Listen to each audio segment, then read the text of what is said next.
He bit the last nurse. That was the entirety of what the agency coordinator told Ren DeLuca before she walked into the Rowe estate on a Monday morning in September with her cleaning kit, her 6-year-old daughter in tow, and absolutely no information beyond those 5 words. No follow-up questions. The money was too badly needed for follow-up questions. What she found inside was a house that had the specific quality of somewhere that had been beautiful once and was now simply maintained rooms that were immaculate on the surface and hollow underneath. The way spaces felt when the person who had made them alive was no longer who they used to be. And at the center of it, in a wheelchair in the east-facing study, the man himself. Nate Rowe, 39 years old, 8 months post-accident. Former head of the city's most significant private security organization, which was the careful description people used when they meant something that had nothing to do with private security in the traditional sense. Run from the age of 27 with the specific intelligence of someone who had understood, early, that information was the most durable form of power. Also, 8 months ago, a vehicle going off an elevated section of the interstate at 11:47 p.m. on a Tuesday. 3 people had been in that vehicle. He was the only one who survived. Ren knew this because the agency coordinator had eventually told her more than 5 words. She had simply stopped volunteering information and waited for Ren to ask for it. The paralysis was partial. Left side waist down. Full cognitive function. Full upper body on the right. The prognosis, per 3 separate specialists, was uncertain in the specific way that meant possible but requiring extraordinary commitment to physical therapy that the patient was, by all accounts, refusing. The biting of the last nurse had been the 5th care professional to leave in 8 months. Ren had asked at that point why the agency was still sending people. Because he pays the premium rate, the coordinator had said, and because someone has to clean the house. So Ren was cleaning the house. Lily was supposed to be at school. Lily was not at school because the school had called at 7:45 that morning to report that there was a burst pipe in the primary wing and all students were being sent home. And Ren's backup childcare option had a prior commitment, and the agency's rate was the difference between making rent and not making rent, and so Lily had come with her. Lily, for her part, had been entirely untroubled by this development. Ren had prepared herself for a difficult client and an empty house. She had not prepared for what happened 12 minutes after they arrived, when Lily wandered away from the kitchen where Ren had settled her with a book and a snack, and appeared in the doorway of the east-facing study. Nate Rowe had not spoken to anyone voluntarily in 11 days. This was not an exaggeration. Marcus, his head of security who remained despite everything, had been keeping count in the specific way of someone who understood that the data mattered. 11 days of monosyllabic responses to direct questions. 11 days of refusing the physical therapy schedule. 11 days of sitting in the east-facing study looking at the city below with the expression of a man who had decided something and was not going to be argued out of it. Marcus had his suspicions about what had been decided. He had been managing those suspicions by keeping the house staffed and the schedule technically in place and waiting, with the patience of someone who had been doing this for 9 years, for the variable that would change the equation. The variable turned out to be 4 feet tall. Lily appeared in the study doorway at 9:17 in the morning. A look at the man in the wheelchair. The man in the wheelchair looked at her. Lily tilted her head. "You're in a wheelchair." Nate Rowe had not voluntarily initiated or sustained a conversation in 11 days. "Yes. My friend Tyler has a wheelchair. He is red. Yours is black." "Yes." Lily considered this information. Into the study not cautiously, not with the nervous deference that every adult brought, simply with the directness of a 6-year-old who had decided the room was acceptable. Came to stand beside him, looking out the window at the view he had been looking at for 11 days. "You can see really far from here." "Yes." For the 3rd time, but differently. "What are you looking at?" "The city below." The elevated section of the interstate visible in the distance has not been able to stop looking at it in 8 months. Which was partly why this room had been chosen and partly why choosing this room had been the worst possible thing. None of it said. Nothing specific. Lily looked at the city, then at him, then back at the city, with the serious consideration of someone applying real thought to the matter. She looked at the city, then back at him. That's a lot of nothing to look at. Something happened in Nate Rowe's expression. Not much. The specific small movement of a facial muscle that had not been used in 11 days, activated by something that had arrived without warning and had found a gap in the defenses before he could close it. No smile. But he almost did. And in a face that had not come close to a smile in 11 days, almost was considerable. Ren found Lily in the study 9 minutes later and removed her with a profusion of apologies that Nate Rowe did not respond to, because he had gone back to looking at the city and had closed the gap again. What Ren did not see, leaving the room, was Marcus standing in the corridor outside it with an expression that looked, for the first time in 11 days, like something other than controlled concern. Lily came back the following Monday. Not because Ren brought her. Ren had arranged proper backup childcare and had arrived alone, professionally, with the intention of completing the cleaning schedule without further incident.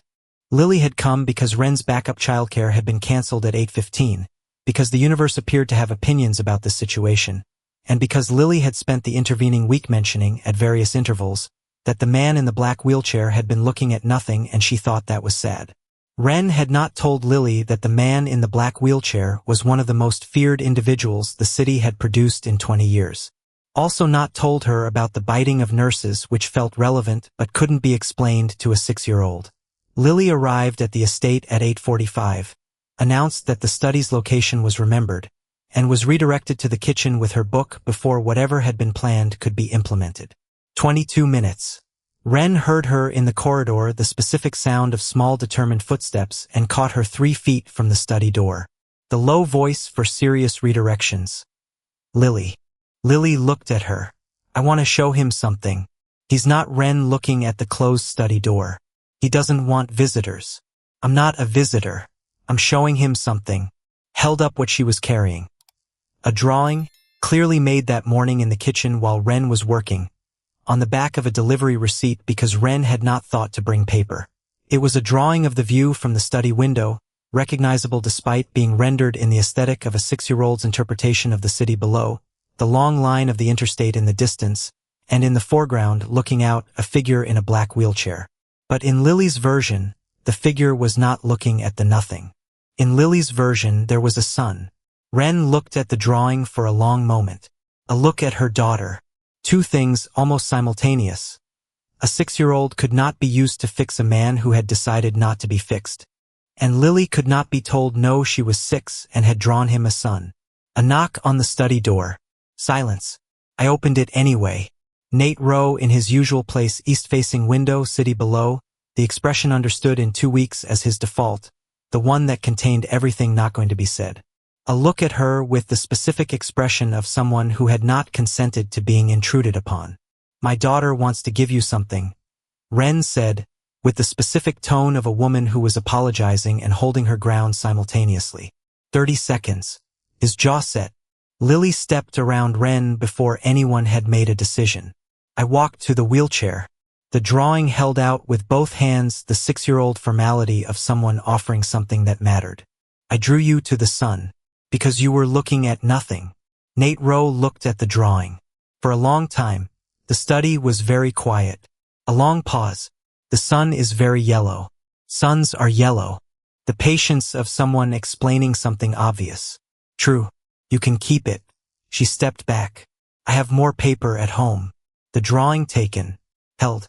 Ren stood in the doorway watching a man who had bitten 5 care professionals in 8 months accept a crayon drawing of a son from her 6-year-old daughter, and did not say a single word, because there was nothing to say that would not ruin it. Marcus, watching from the corridor through the partially open door, made a note in the household log at 9:12 that morning. It was the first note he had made in 11 days that did not contain the word refused. The physical therapy resumed on a Wednesday. Not because anyone had convinced Nate Rowe of anything. Not because a professional had found the right words or the right approach or the right argument for why recovery was worth pursuing.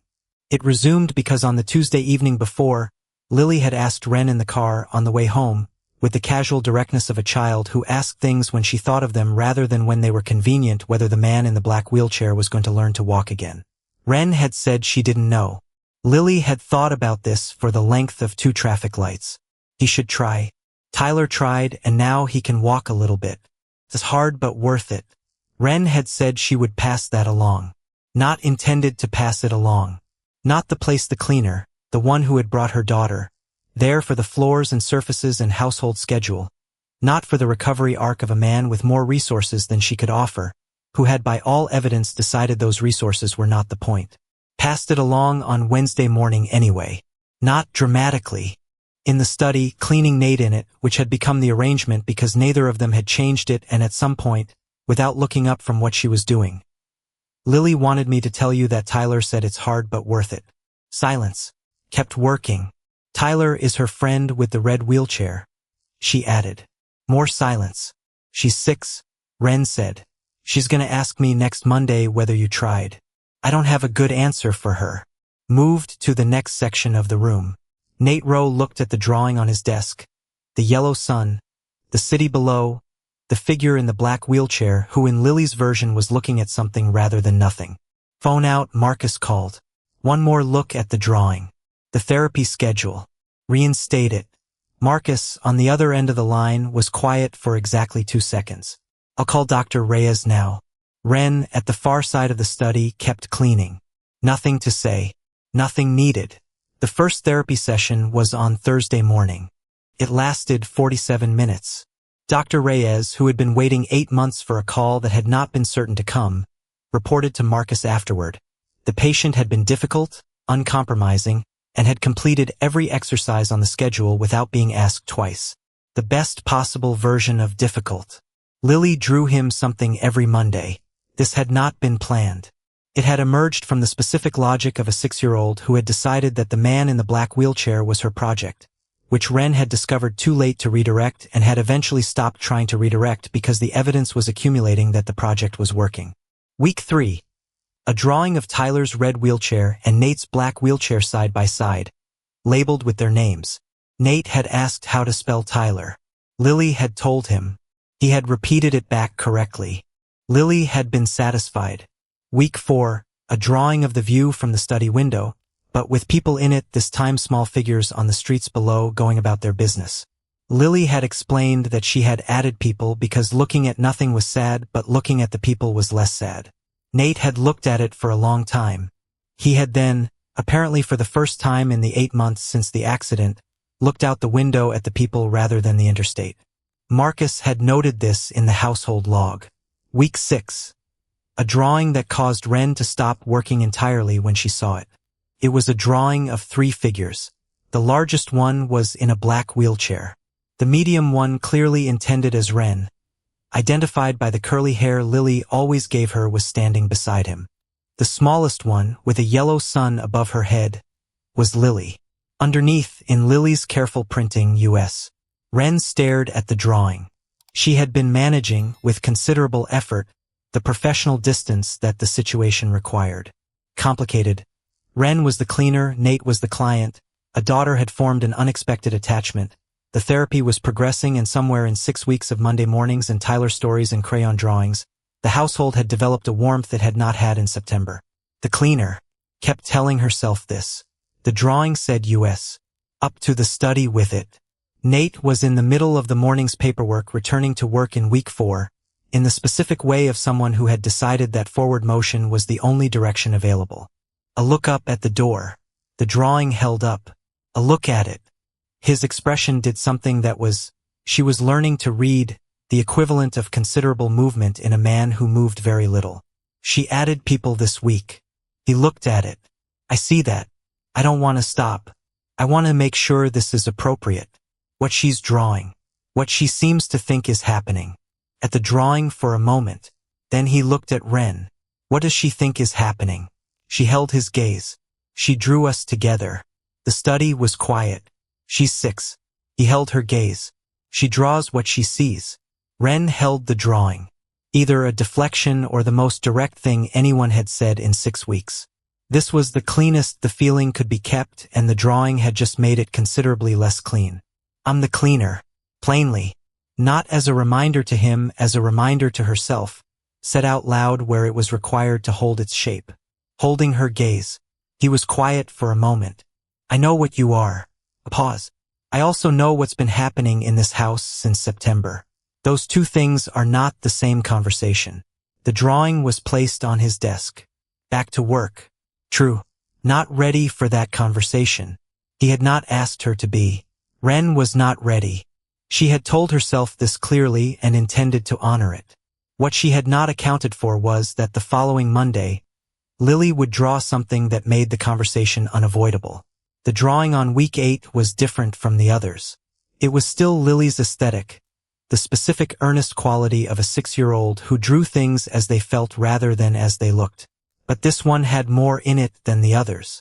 The 3 figures were again large, medium, small, but this time they were not standing separately. They were connected, the way Lily drew families. The large figure's hand reaching toward the medium figure's hand, reaching toward the small figure's hand, a chain. Underneath, family. Ren sat with the drawing in the kitchen for a long time before she took it upstairs. When she finally brought it to the study, Nate was in the middle of a call. A glance to the doorway at her, at the drawing in her hand, at her expression. He ended the call. The drawing placed on the desk. They both looked at it. She's 6. She says what she sees. Very still. He set down his pen. Ren. She waited. He looked at the drawing. Then at her.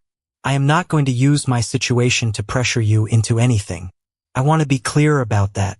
What has happened in this house over 8 weeks has happened because your daughter is honest in a way that none of the adults around me know how to be, and because you have been. He stopped. Choose words with care. You have been present in a way I did not know I needed until I had it. The study was very quiet. I'm still the cleaner. Yes. He held her gaze. And I would like to take you to dinner. Those are not contradictions. A look at the drawing, at the chain of hands, at the word underneath, at a 6-year-old's honest accounting of what she had been watching for 8 weeks. One more look at the drawing. The therapy. How is it going? He looked at her steadily. Dr. Reyes says I'm difficult and consistent. That's the best version of difficult. Tyler says it's worth it. Ren said. Tell Tyler I'm trying. Holding his gaze. Yes. She met his eyes. For dinner. Something moved through his expression. Not the almost smile of week 1, but the full version, arriving for the first time, quiet and completely genuine. Thursday. I'll have Marcus arrange something whatever you're comfortable with. Back to work cleaning the study with the same attention always brought to it. I came here to clean a house. Lily drew a sun. Some things started from the most unexpected directions and arrived exactly where they were supposed to.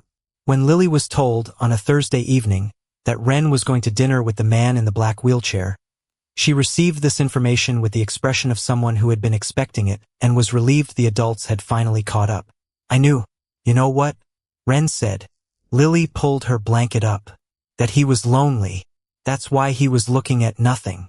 Lonely people look at nothing because there's no one to look at things with. Ren sat at the edge of Lily's bed. When did you figure that out? The first day.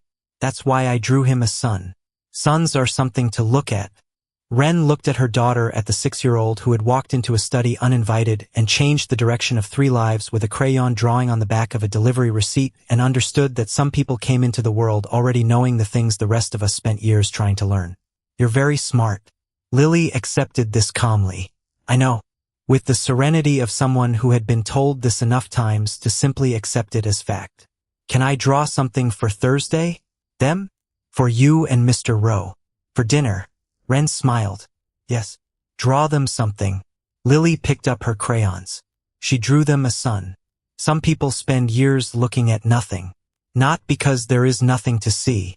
Because grief or loss, or the specific weight of surviving something that others did not, makes nothing feel like the only honest response to a world that kept going while something in you stopped. Nate Rowe had been looking at the interstate for 8 months. A 6-year-old had walked in and drawn him a sun. Nothing fixed. No grief resolved. No loss changed. No making the 8 months into something they were not. Simply walking in the way children walked into rooms they had not been invited into and offering the thing available.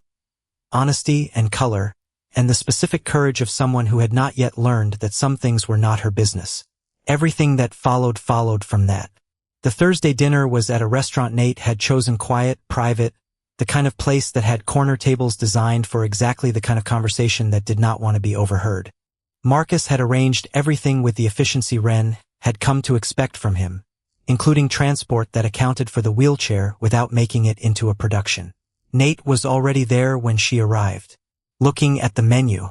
Not the window. Not nothing. She sat across from him. "You're early." He looked up. "I wanted to be here when you arrived." Held that for a moment, the simple weight of it. The specific courtesy of a man who had decided that her arrival mattered enough to precede it. They ordered. They talked. Found out things about him from 8 weeks of Monday mornings and drawing deliveries. Grew up in this city, the specific part of it that did not appear in promotional materials. Built the organization from nothing at 22, a combination of intelligence and the particular ruthlessness of someone who had decided the world operated by rules that could either be accepted or rewritten. Rewriting them for 17 years. Found out things about her that hadn't been volunteered in 8 weeks. A degree, not currently in use in environmental science. 3 years completed before her mother's illness required leaving for work that paid immediately. Meaning to go back to it for 4 years. Not gone back because stability was still being built, and because Lily had arrived in the middle of the rebuilding, and because some things waited longer than intended. You stopped for your mother, and then for Lily. Yes. You put the degree down so you could pick up something more urgent. She looked at her glass. That's one way to say it. It's the accurate way. You've been carrying things other people set down. She looked at him, at the man who had been looking at nothing for 8 months and had been called back to looking at something by a 6-year-old with a crayon.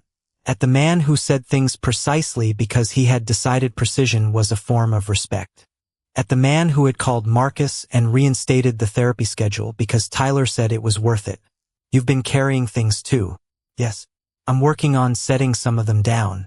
The restaurant moved around other tables other evenings. They stayed through dessert and past dessert, until the restaurant had thinned out and the staff were making the specific quiet movements of people preparing to close. Neither of them was in a hurry. On the way out, in the wide corridor between the tables and the exit, he stopped. A stop beside him. Ren. She waited. Next Thursday. Same time. Different restaurant. Lily told me you like Italian and I have a recommendation. She looked at him. You asked Lily what I liked. I asked Lily what you ordered when you got takeout Italian. Specifically not the place on 9th Street, which got the order wrong twice. Ren looked at the corridor ceiling for a moment, the specific posture of someone trying not to be as moved as they were by information delivered at an unexpected moment. Lily is very helpful. She is. She also told me your birthday is in March and that you like yellow flowers, which I am filing for future reference. Ren looked at him. He looked back at her with the expression she had been watching develop for 8 weeks. The one that had started as an almost smile and had become something more fully itself. Next Thursday. Next Thursday.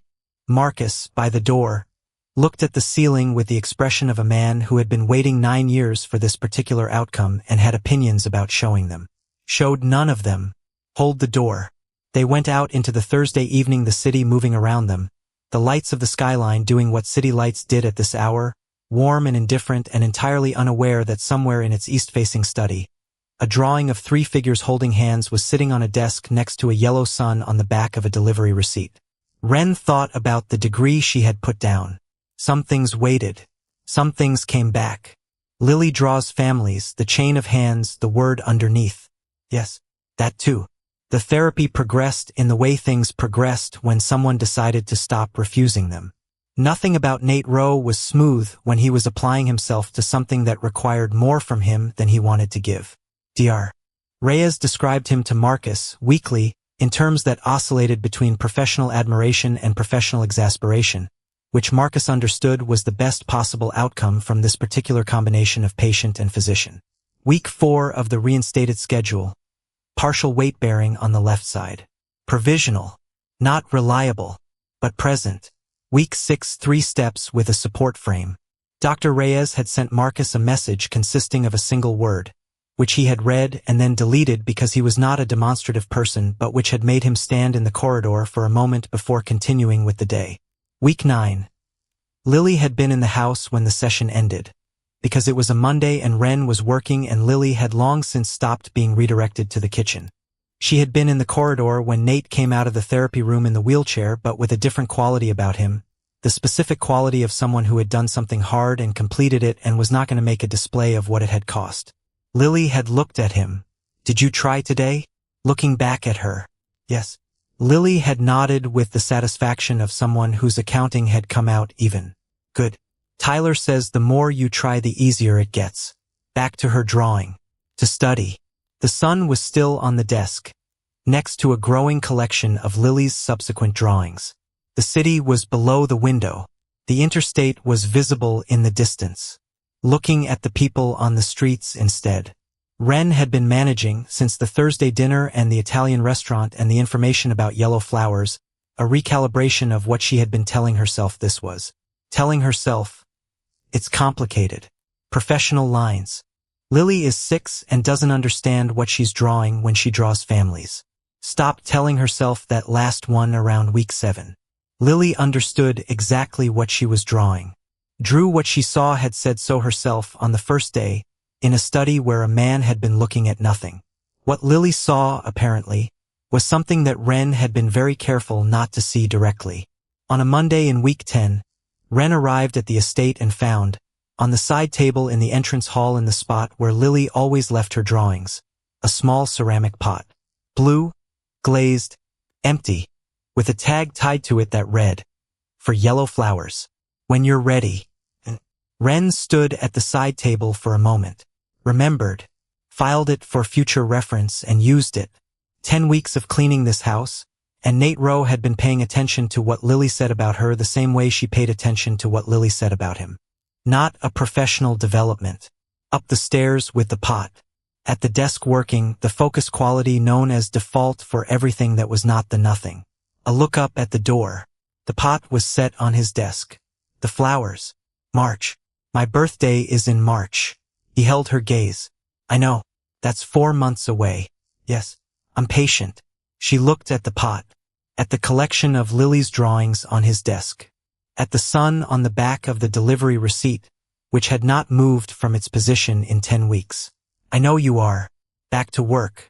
But something had settled the specific settling of something that had been finding its balance for 10 weeks and had found it, quietly, without announcement, on a Monday morning with a ceramic pot and 4 words. I'm patient. I believed him, and was, she realized, becoming patient too. Lily drew them something that afternoon. The 3 figures again, the chain of hands. But this time there were yellow flowers in the background. Drawn them before Ren mentioned the pot. Ren looked at the drawing. Draws what she sees. Always has. No point being surprised by it. Not surprised. Something else, something without a clean professional category, and no need for one.